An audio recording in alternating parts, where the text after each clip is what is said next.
The doctor's hands were shaking. I watched her stare at my file, not the ultrasound screen where my baby's heartbeat flickered in black and white. No, she was staring at the paperwork, at my husband's name printed in neat letters on the top of the page. Then she turned off the monitor, just switched it off mid-exam like someone had pulled a plug on my entire life. "Mrs. Mercer," she said, and her voice was barely a whisper, "I need to speak with you privately, right now." She led me to her office, closed the door, locked it. I thought something was wrong with the baby. My heart was pounding so hard I could hear it in my ears. I couldn't breathe. I couldn't think. Then she said words that made my world collapse. "You need to leave your husband today before you go home. Get a divorce lawyer first." I laughed. Actually laughed out loud. "What? Why? We're having a baby together. We're happy. I don't understand." "That's exactly the problem." Her face was white as paper. "What I'm about to show you will change everything you think you know about your marriage. But let me start from the beginning, because you need to understand how I ended up in that office, 4 months pregnant, learning my entire life was built on lies, told by the man sleeping next to me every night. My name is Daphne Wilson. I'm 32 years old. I work as a marketing director at a boutique firm in Connecticut, and I come from what people politely call old money. My grandmother, Eleanor, passed away 5 years ago and left me her estate, about $2.3 million in a trust, plus the historic Wilson family home, where 5 generations of women had lived, loved, and raised their children. I never flaunted it. I worked hard at my own career. I drove a 10-year-old Subaru and bought my coffee at the same place every morning. The inheritance was security, not identity, but it made me a target. I just didn't know it yet. I met Grant Mercer 4 years ago at my family's annual charity gala. The Wilsons had hosted it for decades. That year, I was standing at the bar trying to escape a conversation with a man who'd asked about my financial situation within 3 minutes of meeting me. Subtle, right? Then Grant appeared. Tall, dark hair, easy smile. He asked what I was drinking, made a joke about the terrible jazz band, didn't mention money once. He claimed to be just a financial advisor who'd gotten a last-minute invitation from a colleague. He said he had no idea who the Wilson family was. Looking back, that should have been my first red flag. A financial advisor who doesn't research the host family of a major charity event? That's like a chef showing up to a cooking competition saying, "Oh, we're making food today?" Had no idea. But I was tired of obvious gold diggers, and here was this charming man asking about my favorite books instead of my bank account. We dated for a year. Grant was attentive, thoughtful, remembered the smallest details. He insisted on paying for dinners even though I could have bought the restaurant. He seemed so genuine. My mother, Vivian, saw through him immediately. After their first meeting, she pulled me aside. "That man's smile doesn't reach his eyes," she said. "Something's wrong with him, Daphne. I can feel it." I told her she was being paranoid, overprotective, jealous even. We fought about Grant constantly. Eventually, we just stopped talking. 2 years of near silence between me and the woman who raised me. Birthday texts and nothing more. All because I chose to believe my husband over my own mother. Spoiler alert, Mom was right, and she's been waiting patiently to say, "I told you so." At this point, she's absolutely earned it. Grant and I got married after a year of dating. Beautiful ceremony at my grandmother's estate. He cried during his vows, tears streaming down his face as he promised to love and protect me forever. Looking back, those were probably the most honest tears he ever shed. Not from joy, from relief. His long game was finally paying off. After 2 years of trying for a baby naturally, we saw a fertility specialist. The diagnosis hit like a truck. Grant had severe male factor infertility. His sperm count was almost non-existent, and what little he had barely moved. Natural conception was essentially impossible. Grant seemed devastated. He cried in the car for 20 minutes. He apologized over and over like it was his personal failure. I comforted him, told him we'd figure it out together. That's what marriage was about. What I didn't know was that Grant wasn't crying from grief. He was crying because his plan had just gotten significantly more complicated. All that emotion was him recalculating, not mourning. We decided on IVF with a specialized procedure called ICSI, where doctors inject a single sperm directly into an egg, our best chance. Grant insisted on researching clinics himself. Found one he said was perfect. Handled all the paperwork. At the time, I thought he was being supportive because I was so emotionally drained. The first cycle failed. Devastating. I couldn't get out of bed for 3 days. Grant held me, whispered encouragement, promised we'd try again. The second cycle, 7 months ago, worked. Positive pregnancy test. 2 pink lines that changed everything. I cried happy tears. Grant held me close, already talking about nursery colors and baby names and the future he'd always dreamed of. Then, casually, he mentioned I should update my will. Now that we're a family, he said. I thought it was sweet, practical, the kind of thing a good husband thinks about. I had no idea he was already counting my grandmother's money as his own. Everything seemed perfect.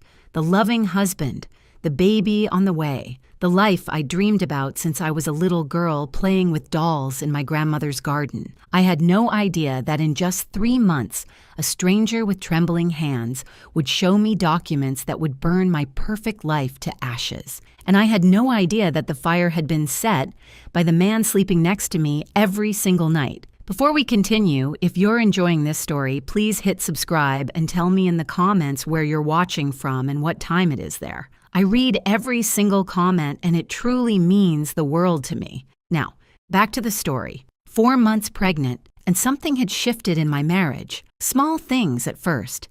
The kind of things you notice but explain away because the alternative is too painful to consider. Grant started keeping his phone face down on every surface. New password I didn't know. He'd step outside to take calls, come back saying it was work stuff, and change the subject before I could ask questions. He claimed he was restructuring client portfolios during these late-night calls at 11 p.m. on a Saturday. Now, I'm no financial expert, but I'm pretty sure the stock market takes weekends off. Unless Grant had secret clients in Tokyo, which he definitely did not, something else was going on. The late nights at the office multiplied.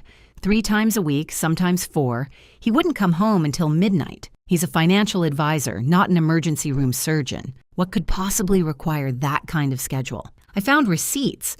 A restaurant downtown I'd never been to. $280 for dinner for 2. A hotel in the city. 40 minutes from our house. Why would my husband need a hotel room so close to home? When I asked, Grant had answers for everything. Smooth, practiced answers that came just a little too quickly. Client dinner. Important networking. The hotel was for a conference that ran late, and it just made more sense to stay over than drive home exhausted. And when I pushed harder, when I asked more questions, his tone changed. Daphne, you're being paranoid. It's the hormones. My mother warned me about this. Women get irrational during pregnancy. Don't turn into one of those wives. I felt ashamed for even asking. That's how good he was at this. He made me apologize for questioning him. The financial pressure intensified around the same time. Grant's requests about money became more frequent, more urgent, more creative. We should add me to your trust. What if something happens during delivery? I need to be able to access funds for the baby. It's just practical. Power of attorney is common sense. Every married couple does it. Unless you don't trust me? Your grandmother's house is too big for us anyway. We should sell it. Invest the money properly. I know exactly which funds would maximize our returns. The man wanted me to sell my grandmother's home and let him invest the proceeds. This is the same man who insisted we needed 3 different streaming services because he couldn't remember which one had his shows. That's who I should trust with $2 million. Absolutely not. When I said no, gently and carefully, Grant's warmth evaporated. He became cold, distant. He started sleeping on the far edge of the bed, claiming I moved too much now that I was pregnant. The arguments became more frequent. He'd bring up the trust I'd refuse. He'd give me the silent treatment for days. His silent treatments lasted exactly until he got hungry. Funny how that worked. Apparently his principles had a time limit, and that limit was an empty stomach. He barely touched me anymore. Blamed my changing body. Said he didn't want to hurt the baby. It sounded caring on the surface. It felt like rejection in my bones. I tried to talk to him about it. He said I was being needy, hormonal, difficult. I started to wonder if the problem was me. One night, I woke up at 2 a.m. and Grant wasn't in bed. I found him in the kitchen, hunched over his phone, speaking in a hushed voice. I stood in the hallway and listened. "It's almost time," he was saying. "By spring, everything will be settled. Just need to wait until—" He saw me and hung up immediately. "Work emergency," he said. "Go back to sleep, honey." I didn't ask who has work emergencies at 2 a.m. about things being settled by spring. I was too tired, too pregnant, too desperate to believe my marriage was still okay. My best friend Tara came over for lunch the following week. She sat across from me at the kitchen table and watched me make excuse after excuse for Grant, his stress, his work pressure, his adjustment to becoming a father. Finally, she put down her fork and looked at me with those eyes that had known me since college. "Daff, listen to yourself. When's the last time you talked to your mom?" I didn't answer. "When's the last time Grant was actually happy to see you? Not performing happy, not putting on a show for other people. Really genuinely happy to see you walk through the door?" I couldn't answer that either. "Trust your gut," Tara said. "Something is wrong here." I told her she was being dramatic, but that night I couldn't sleep. I kept thinking about Grant's phone, always face down, his late nights, his sudden obsession with getting access to my money, the way he looked at me sometimes when he thought I wasn't paying attention, like I was a math problem to solve, not a person to love, 4 months pregnant. Regular OB appointment for an ultrasound. My usual doctor was on vacation, so I was scheduled with a colleague instead, Dr. Claire Brennan. I went alone. Grant had a client meeting he absolutely couldn't miss. Standard appointment, nothing special. I laid back on the exam table, cold gel on my belly, waiting to see my baby dancing on the screen like always. Dr. Brennan was pleasant and professional. She made small talk while setting up the equipment, asked how I was feeling, if the baby was moving much, all the normal questions. Then she opened my file, glanced at the paperwork. Her face changed. She looked at my husband's name, looked at me, back at the name. I saw her hands start to tremble. She set down the ultrasound wand, reached over, and turned off the monitor completely. "Mrs. Mercer," she said, and her voice was barely above a whisper. "I need to speak with you, privately, right now." I thought something was wrong with the baby. Every worst-case scenario flooded my mind in 3 seconds flat. She walked me to her office, closed the door, locked it behind us, and then she said words that cracked my entire world wide open. "I know what your husband did, and I have proof." She pulled a folder from her desk drawer. Her hands were still shaking as she opened it. "My younger sister works at your fertility clinic," she said. 3 weeks ago, she came to me crying.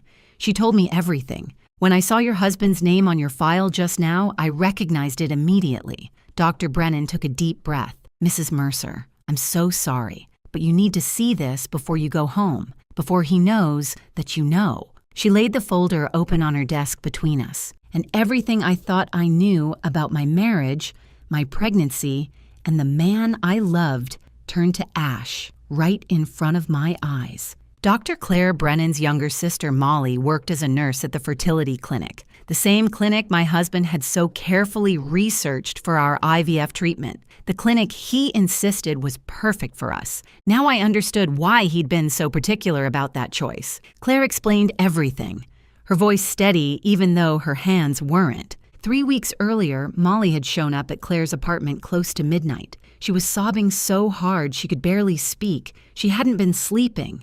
She'd lost weight. The guilt had been eating her alive for months, and she finally couldn't carry it anymore. 7 months ago, Molly told her, a patient's husband had approached her at the clinic. He was charming, well-dressed, seemed desperate, but reasonable. He said he had a special situation that required discretion. His wife didn't know, he explained, but he was using donor sperm for their IVF cycle, some family genetic issue he didn't want to burden her with. Nothing sinister, he just needed help keeping it quiet. He'd pay well for the assistance, $30,000. For a nurse making $52,000 a year, drowning in student loans and credit card debt, it was impossible to refuse. Molly helped switch the samples. Grant's sperm, which couldn't have produced a pregnancy anyway, was replaced with sperm from a paid donor. The embryologist was in on it too. Grant had approached him separately with another payment. Between the two of them, the switch went undetected. The embryologist told Molly not to worry. The husband knows what he's doing. It's not our business what arrangements married couples make. But it ate at Molly, especially when she saw in the clinic records that the pregnancy was successful. Somewhere out there was a woman carrying a baby she believed was her husband's child. And it wasn't. The guilt destroyed her. She couldn't look at herself in the mirror.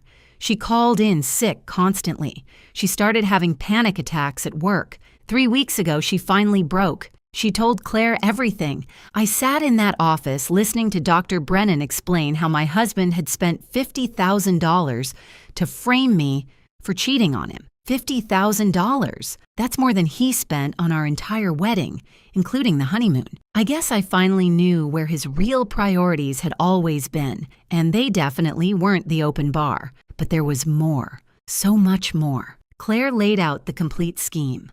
The plan Grant had been building piece by piece for over a year. Phase 1 was already complete. Bribe the clinic staff, switch the sperm samples, make sure everyone stays quiet. Phase 2 was also complete.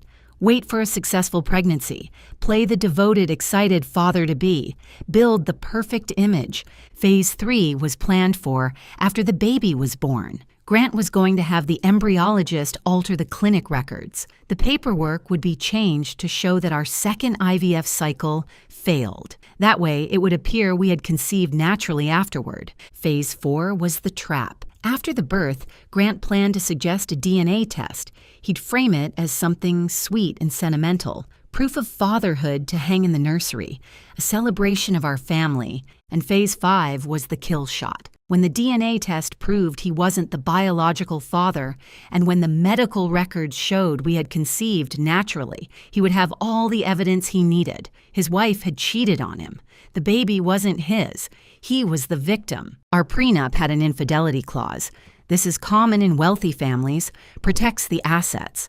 If one spouse cheats, they owe the other spouse $500,000 in penalties, plus the cheating spouse forfeits any claim to the other's property, plus the wronged spouse can sue for additional emotional damages. Grant's endgame was crystal clear.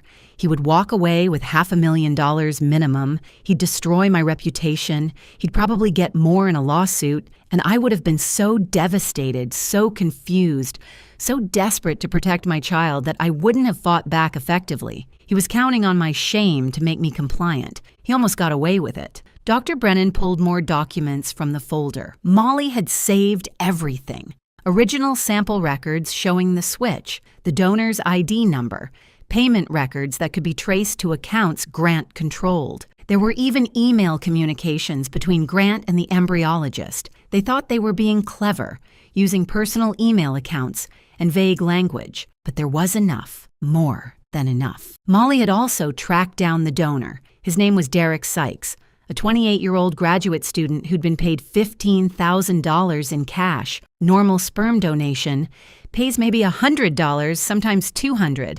$15,000 should have been a massive red flag, but student loans don't pay themselves. Derek was told it was a private arrangement for a couple who wanted extra discretion. He had no idea he was part of a fraud. When he found out, he was furious and willing to cooperate. There was one more thing, Claire said carefully, something her own research had uncovered. Grant Mercer had $180,000 in gambling debts.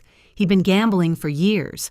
Online poker, sports betting, casino trips he'd told me were business conferences, all while pretending to be a responsible financial advisor with his life perfectly together. And the money for the bribes, the $50,000 he'd paid to corrupt my IVF and frame me for adultery, he'd embezzled it. From his own clients, small amounts over time, carefully hidden in the accounting. His firm had no idea, yet. Grant wasn't just trying to steal my inheritance. He was a drowning man grabbing at anything within reach. His gambling debts were crushing him. The people he owed money to weren't patient bankers. They were the kind of people who don't file lawsuits when you don't pay. I was supposed to be his life raft. My grandmother's money was supposed to save him. And he was willing to destroy me completely to get it. I sat in that office for a long time. The papers spread out in front of me, the truth burning a hole in my chest. Shock came first, cold, paralyzing shock, then disbelief. I kept reading the documents over and over, looking for some mistake, some misunderstanding that would make everything okay again. Then the pieces started clicking together. The late nights, the secret phone calls, his obsession with accessing my money, his careful, calculated attention when we were dating. He'd researched me before we ever met. The charity gala where we accidentally bumped into each other wasn't an accident at all. He knew exactly who I was and what I was worth before he ever said hello. The way he cried at our wedding, those tears I thought came from joy. They were tears of relief. His long con was finally paying off. And my mother, Vivian, who I'd pushed away for 2 years, who I'd called paranoid and jealous and overprotective. She'd seen through him in 5 minutes. His smile doesn't reach his eyes. She tried to warn me. I chose him over her. I thought about crying. I thought about screaming. I thought about driving home and confronting him, throwing those papers in his face, watching him scramble to explain. But then something else happened. Something cold settled into my stomach. Something sharp and focused and absolutely calm. He thought I was stupid. He'd built this entire scheme on the assumption that I would crumble, that when his trap sprung, I'd be so devastated by the proof of my infidelity that I'd hand over whatever he wanted just to make it stop. He thought I was weak. He thought I was naive. He thought I was an easy mark. He had no idea who he'd married. I looked at Dr. Brennan. He doesn't know that I know. No, my sister hasn't told anyone else, and I only connected you to the case when I saw your file today. Good. I gathered the documents carefully. I need copies of everything, and I need you to connect me with Molly directly. What are you going to do? I stood up. My hand rested on my belly, on the baby who was completely innocent in all of this, a child who didn't choose their biology, a child I already loved, regardless of DNA tests or donor IDs, or any of the ugliness swirling around their existence. My husband thinks he's been playing chess, I said. He thinks he's 3 moves ahead. He thinks he's already won. I straightened my shoulders. He's about to find out I already flipped the board. I drove home from that appointment with my face carefully neutral, hands steady on the wheel, breathing even, just in case. Grant had installed security cameras around our house 2 years ago. At the time, he said it was for protection. Now I wondered if it was surveillance, if he watched the footage, if he was tracking my expressions, my movements, looking for any sign that I suspected something. So I gave him nothing. He was waiting when I got home, standing in the kitchen with that smile that didn't reach his eyes. My mother's words echoed in my head, 2 years too late. "How was the appointment?" he asked. "Is the baby okay?" I smiled back, walked over and hugged him, showed him the ultrasound photo Dr. Brennan had printed before everything changed. "Perfect," I said. "Everything's absolutely perfect. I deserve an Oscar for that performance." I smiled at him over dinner while mentally calculating how much his bail would be. I asked about his day while picturing him in an orange jumpsuit. I even laughed at his joke about baby names. It wasn't funny at all, but I committed to the role like my life depended on it. Because in a way, it did. I apologized for being paranoid lately, blamed the hormones, used the exact same excuse he'd thrown at me for months. His whole body relaxed when he heard it. The tension in his shoulders melted away. He thought he was still winning. He thought his plan was still on track. That night, he slept soundly beside me. I lay awake until 3 a.m, staring at the ceiling, planning his destruction. The next morning, I called in sick to work. Then I drove 2 hours to a different city, checking my mirrors constantly to make sure I wasn't followed. Paranoid? Maybe. But I'd earned that paranoia. I found a private investigator named Rosalind Weaver, ex-police detective, 15 years on the force before going private. No-nonsense attitude, sharp eyes, the kind of woman who'd seen everything and wasn't impressed by any of it. I told her everything. She listened without interrupting, took notes, and when I finished, she smiled like a shark who'd just spotted a bleeding swimmer. "Your husband made a lot of mistakes," she said. "Arrogant men always do. Give me 2 weeks." She had results in 10 days. Grant's gambling debts totaled $180,000. He owed money to online betting sites, underground poker games, and a few private lenders who definitely didn't file paperwork with the IRS, the kind of creditors who get very creative when payments are late. The embezzlement was confirmed. Approximately $53,000 missing from client accounts at his firm, siphoned over 18 months through small transactions designed to avoid detection. His bosses had no idea, yet. And then there was the affair. 8 months. His assistant, hotel rooms, romantic dinners, weekend getaways disguised as business trips.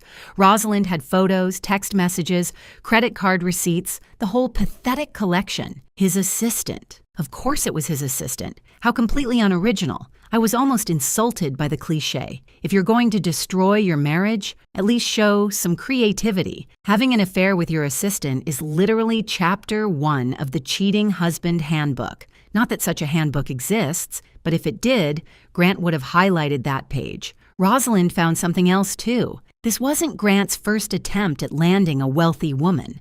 5 years ago, he'd dated someone in Boston, Caroline Ashford. Family money, trust fund, the whole package. They were together for 8 months before she discovered financial irregularities in a joint account he'd convinced her to open. She ended things immediately, but was too embarrassed to press charges. Rosalind tracked her down. Caroline was more than willing to provide a statement now. She'd always regretted letting him walk away clean. I met with Molly Brennan in secret, a coffee shop an hour from town where nobody would recognize either of us. She looked terrible. Thin, pale, dark circles under her eyes. The guilt had been eating her alive. She started crying the moment she saw me sit down. "I'm so sorry," she kept saying. "I knew it was wrong. The money, and he was so convincing, and I thought maybe he really was just trying to protect you from some genetic issue," and I stopped her. "I need to know one thing. Are you willing to testify? Officially? On the record?" She nodded without hesitation. "I'll tell them everything. I should have gone to the police the day after it happened. I was just so scared of losing my license, my job, everything. But yes, whatever you need, I'll say it under oath." I looked at her for a long moment. This woman had helped my husband try to destroy me. She'd taken $30,000 to participate in fraud. By any measure, she was complicit. But Grant had manipulated her the same way he'd manipulated me. He'd found her weakness and exploited it. He was the architect. She was just a tool. "Don't be scared anymore," I told her. "You're not the villain in this story. He is." The embryologist, once he learned Molly was cooperating and had kept records, developed a sudden and convenient conscience. He gave his own statement to Rosalind. He was terrified of losing his medical license and going to prison. He'd say whatever we needed to put Grant away. The hardest call I made was to my mother. 2 years of near silence. 2 years of choosing Grant over her. I'd defended him when she questioned his motives. I'd stopped inviting her to holidays. I'd called her jealous, paranoid, unable to accept that I was happy. And she'd been right about everything. The phone rang twice before she picked up. "Daphne?" Her voice was cautious, hopeful, like she'd been waiting for this call for 2 years but didn't want to jinx it. "Mom!" My voice cracked on the word. "You were right. About everything. About him. And I'm so sorry. I'm so sorry." There was a pause. I braced myself for the "I told you so" she'd earned, for the anger, the resentment, the hurt I'd caused by choosing a con man over the woman who raised me. Instead, she said, "What do you need, sweetheart?" She didn't gloat. She didn't remind me of every warning I'd ignored. She didn't point out that she'd tried to tell me for years. She just asked how she could help. That broke me more than anything else had. My mother is a retired attorney, specialized in estate law for 30 years before she stepped back. Within 48 hours, she'd connected me with the best divorce lawyer in Connecticut and a criminal prosecutor who specialized in fraud cases. My mom taught me something that day. The people who really love you don't need to be right. They just need you to be okay. I'd spent 2 years choosing a con man over the woman who raised me, and her first instinct when I called crying was still to protect me. That's what real love looks like. Grant never understood that because he'd never felt it. My lawyer was a woman named Sandra Kowalski, 5'2", silver hair, reading glasses perpetually perched on her nose. She looked like someone's sweet grandmother. She was a shark in a cardigan. Sandra reviewed everything: the clinic documents, Molly's statement, the findings, the affair evidence, the embezzlement records. When she finished, she looked up at me over those reading glasses and smiled. Your husband is facing fraud, conspiracy, and embezzlement charges. The prenup infidelity clause works in your favor now because he's the one who's been cheating. And his little scheme to falsify medical records after the birth? That's a felony he was planning to commit.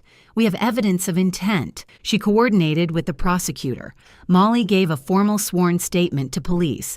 The embryologist cooperated in exchange for reduced charges. Grant's firm was quietly alerted about the missing funds.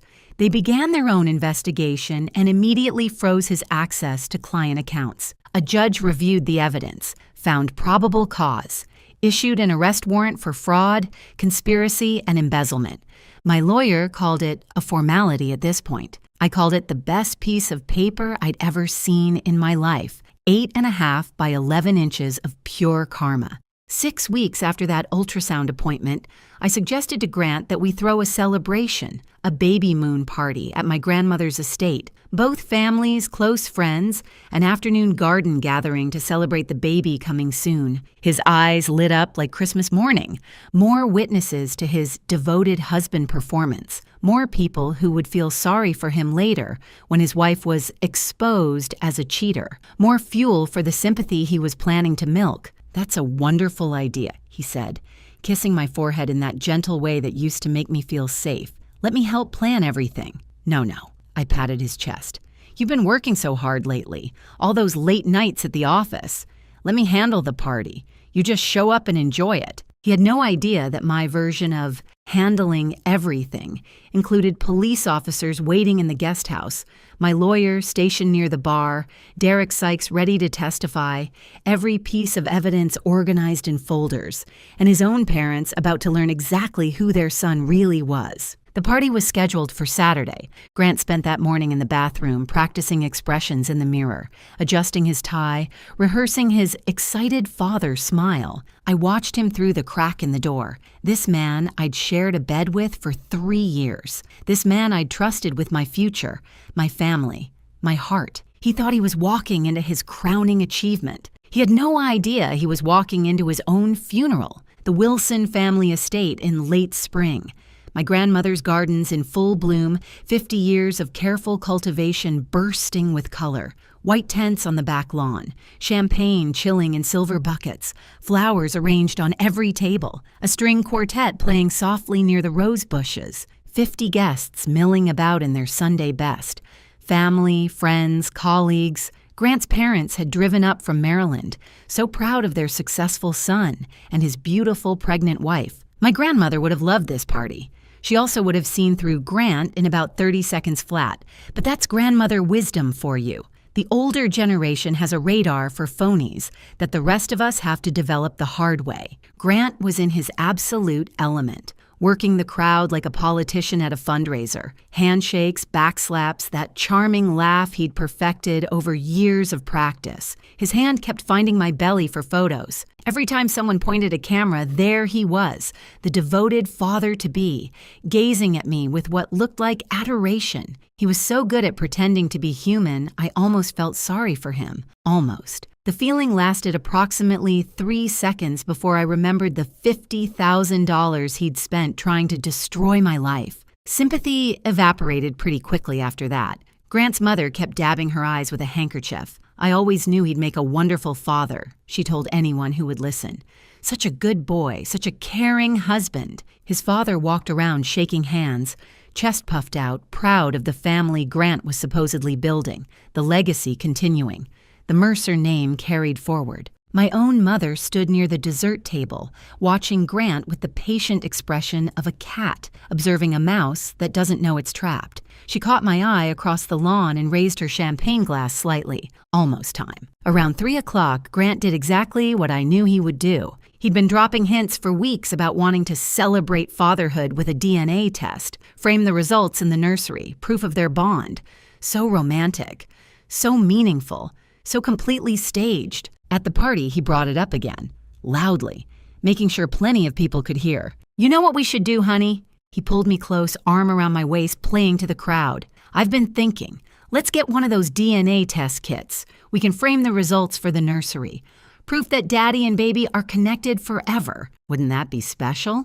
Several guests made "aw" sounds. His mother dabbed her eyes again. I pretended to hesitate. Oh, I don't know. That seems like a lot of trouble. Come on, it'll be amazing. We could even open the results right here, right now.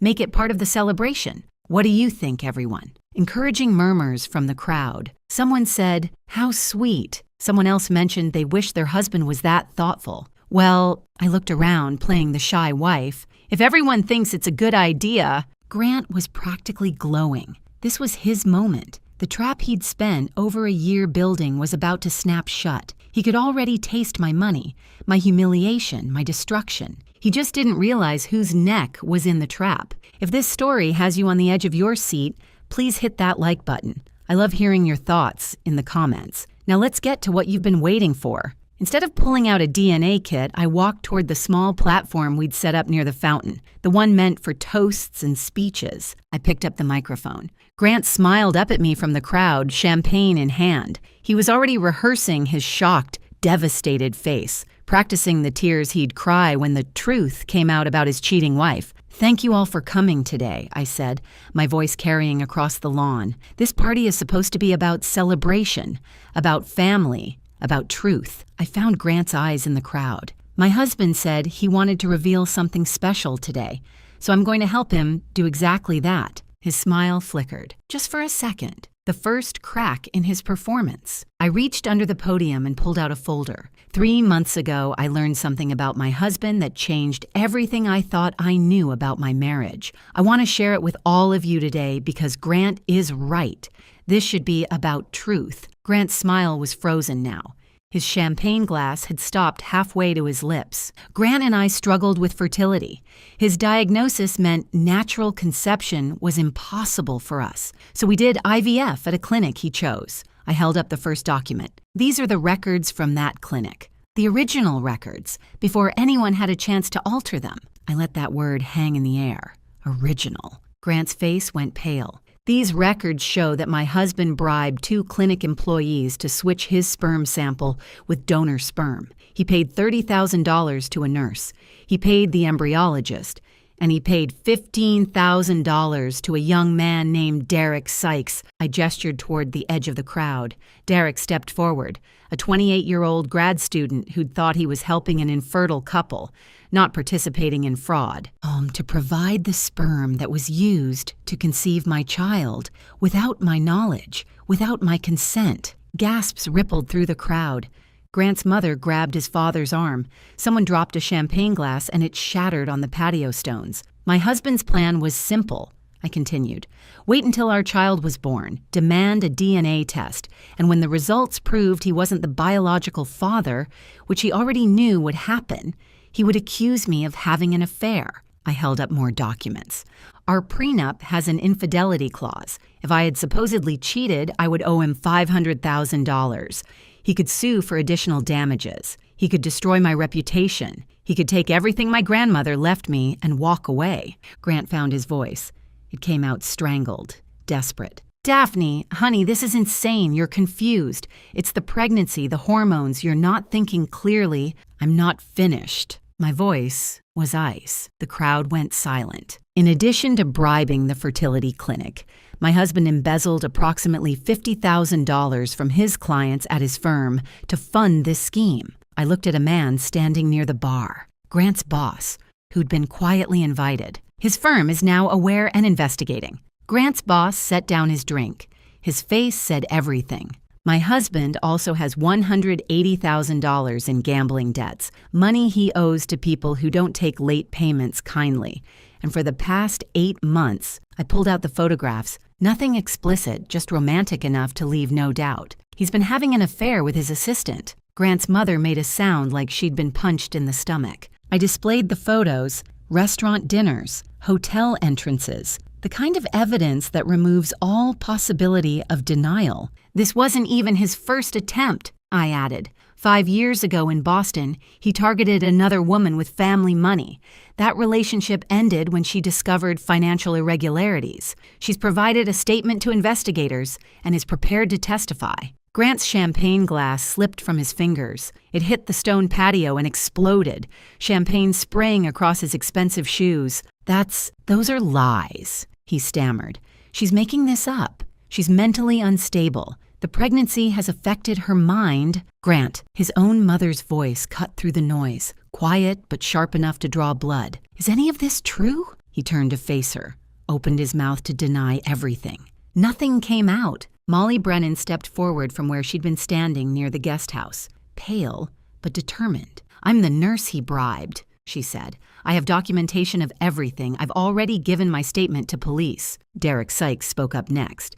"He paid me $15,000 and told me it was a private arrangement. I had no idea I was part of a fraud until Mrs. Wilson's investigator contacted me last month." Grant looked around wildly at the faces of people who'd been laughing with him 10 minutes ago. His colleagues, his family, the society friends he'd worked so hard to impress. Everyone was staring at him like he was something rotting they'd just discovered on their shoe. Then 2 police officers stepped out from the guest house, walking calmly across the lawn. "Grant Mercer." The first officer's voice was professionally neutral. "You're under arrest for fraud, conspiracy, and embezzlement. You have the right to remain silent.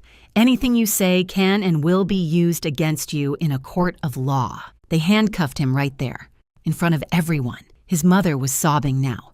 His father refused to look at him, staring at the ground like he wished it would open up and swallow him. As they walked him toward the police car, Grant tried one last time, one final manipulation. "Daphne, please." His voice cracked. "We can work this out. I made mistakes, but I love you. I've always loved you. Don't do this. Think about our baby. Think about our family." I looked at him. Really looked. At the man I'd shared my life with for 3 years. The man I defended to my own mother. The man who'd stood at an altar and promised to love and protect me while calculating how much he could steal. "You're absolutely right, Grant," I said. "We just worked it out." They put him in the back of the police car.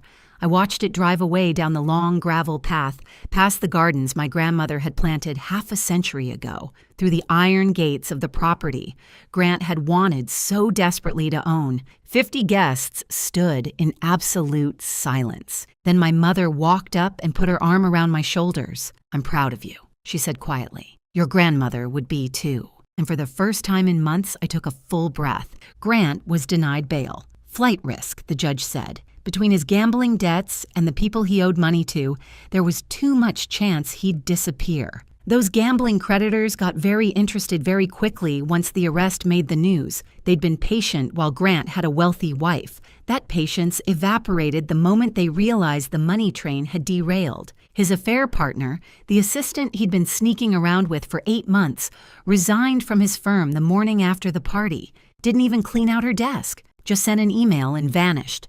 She didn't wait for the handcuffs to click shut before she ran. I've seen rats leave sinking ships with more loyalty. At least rats have the decency to look back once. Grant's firm completed their internal investigation within 2 weeks. $53,000 confirmed missing. They filed their own criminal charges. The woman from Boston, Caroline Ashford, came forward publicly once she heard about the arrest. She'd spent 5 years feeling stupid for falling for his act, too embarrassed to pursue justice. She wasn't embarrassed anymore. Her statement added another layer to the case prosecutors were building. The divorce was finalized in record time. Grant's lawyer tried to negotiate, but there was nothing to negotiate with. The prenup's infidelity clause, the one Grant had been planning to weaponize against me, worked in my favor now. He was the one who'd been unfaithful for 8 months. He owed me, not the other way around. Not that he had anything to give. Every asset he claimed to own was either borrowed, stolen, or imaginary. The criminal case moved quickly. Molly Brennan testified. The embryologist cooperated fully in exchange for a reduced sentence. Derek Sykes provided his statement. The paper trail Grant thought he'd hidden wasn't hidden at all. Fraud, conspiracy, embezzlement. Each charge stuck. Each charge carried years. His parents stopped coming to court after the first week. His father released a statement saying Grant had made choices that no parent can defend. His mother checked into a facility for exhaustion, which is what wealthy people call it when they can't face reality. Grant Mercer, who had walked into my life 4 years ago with such careful charm, would spend the next several years in prison. When he eventually got out, he'd have nothing. No money, no career, no family willing to acknowledge him, no future targets who wouldn't find his criminal record with a simple search of his name. The trap he'd built so patiently and so carefully had snapped shut on his own neck. My baby was born 4 months after the party, healthy, perfect, absolutely innocent in everything that had happened. Some people asked if I was going to contact Derek Sykes, include him somehow. I thought about it. But Derek was a 28-year-old grad student who'd made a dumb decision for money he desperately needed. He wasn't ready to be a father. He didn't want to be, and I didn't need him to be. My child would have me, would have my mother, finally back in my life where she belonged, would have the entire Wilson family, the legacy my grandmother built over decades of love and work. That was more than enough. That was everything. I learned something through all of this. Family isn't about DNA. It's not about blood tests or biology or genetic matches on a chart. Family is about who shows up, who stays, who chooses you every single day, even when it's hard, especially when it's hard. My mother chose me when I didn't deserve it. I chose my baby when the circumstances were complicated. That's what family actually means. My mother and I had lunch every week now, making up for 2 lost years. One conversation at a time. She never said, "I told you so." Not once. Finally, I asked her why. She set down her coffee cup and smiled. Because watching you take down that man was more satisfying than any 4 words could ever be. I laughed. First real laugh in what felt like forever. 3 weeks after the party. Early morning. I sat in my grandmother's kitchen. My kitchen now. In the house Grant had coveted so desperately. Sunlight poured through windows that had watched 4 generations of Wilson women live their lives. The same windows my grandmother had looked through while drinking her morning tea 50 years ago. I made myself a cup of chamomile, her recipe, her favorite brand. Some traditions are worth keeping. My phone buzzed on the counter. Text from my mother. "Lunch tomorrow." I smiled and typed back. Always. Outside, the gardens were in full bloom. The roses my grandmother planted when she was a young bride.